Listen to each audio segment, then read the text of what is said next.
দর্শক, বিড়ালের শহর ইস্তানবুল। এই শহরে যেই কোনায় আপনি হাঁটবেন প্রতিটা কোনায় জটলা পেকে মনে হবে অনেক অনেক বিড়াল যেন আপনাদেরকে স্বাগত জানাচ্ছে। দেখেন এখানে 1 2 3 4 5, ওই পাশে 6, ওই কোনায় গেলে আরও অনেক অনেক বিড়াল।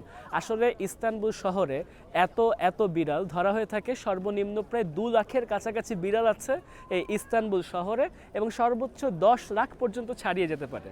যদি তুরস্কের বিড়ালের ইতিহাসে একটু ফেরত যায়, পুরো তুরস্ক অঞ্চলে 10,000 বছরের আশেপাশে সময় জুড়ে কিন্তু বিড়ালের ইতিহাস আছে বলে মানুষজন ধারণা করে থাকে। এমনকি যখন ওসমানীয় সুলতানরা রাজত্ব করতেন, ওসমানী সুলতানদেরও কিন্তু প্রাসাদে, দেখেন এই প্রাসাদটা কিন্তু এখানে, যে টপকাপি প্রাসাদ, এখান থেকে টপকাপি প্রাসাদের ভেতরেও ওসমানী সুলতানরা বিভিন্ন উন্নত জাতের বিড়াল, যেমন ধরেন লিওপার্ড, চিতা, এগুলোকেও কিন্তু রেখে থাকতো, বড় বিড়ালগুলোকে।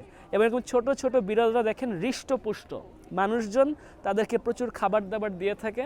এরা কিন্তু ফুলে ফেপে আছে এবং এদের শরীরের চমৎকার পরিচর্যা পর্যন্ত হচ্ছে। খুবই ভালো লাগে ইস্তানবুলের বিড়ালগুলোকে দেখতে।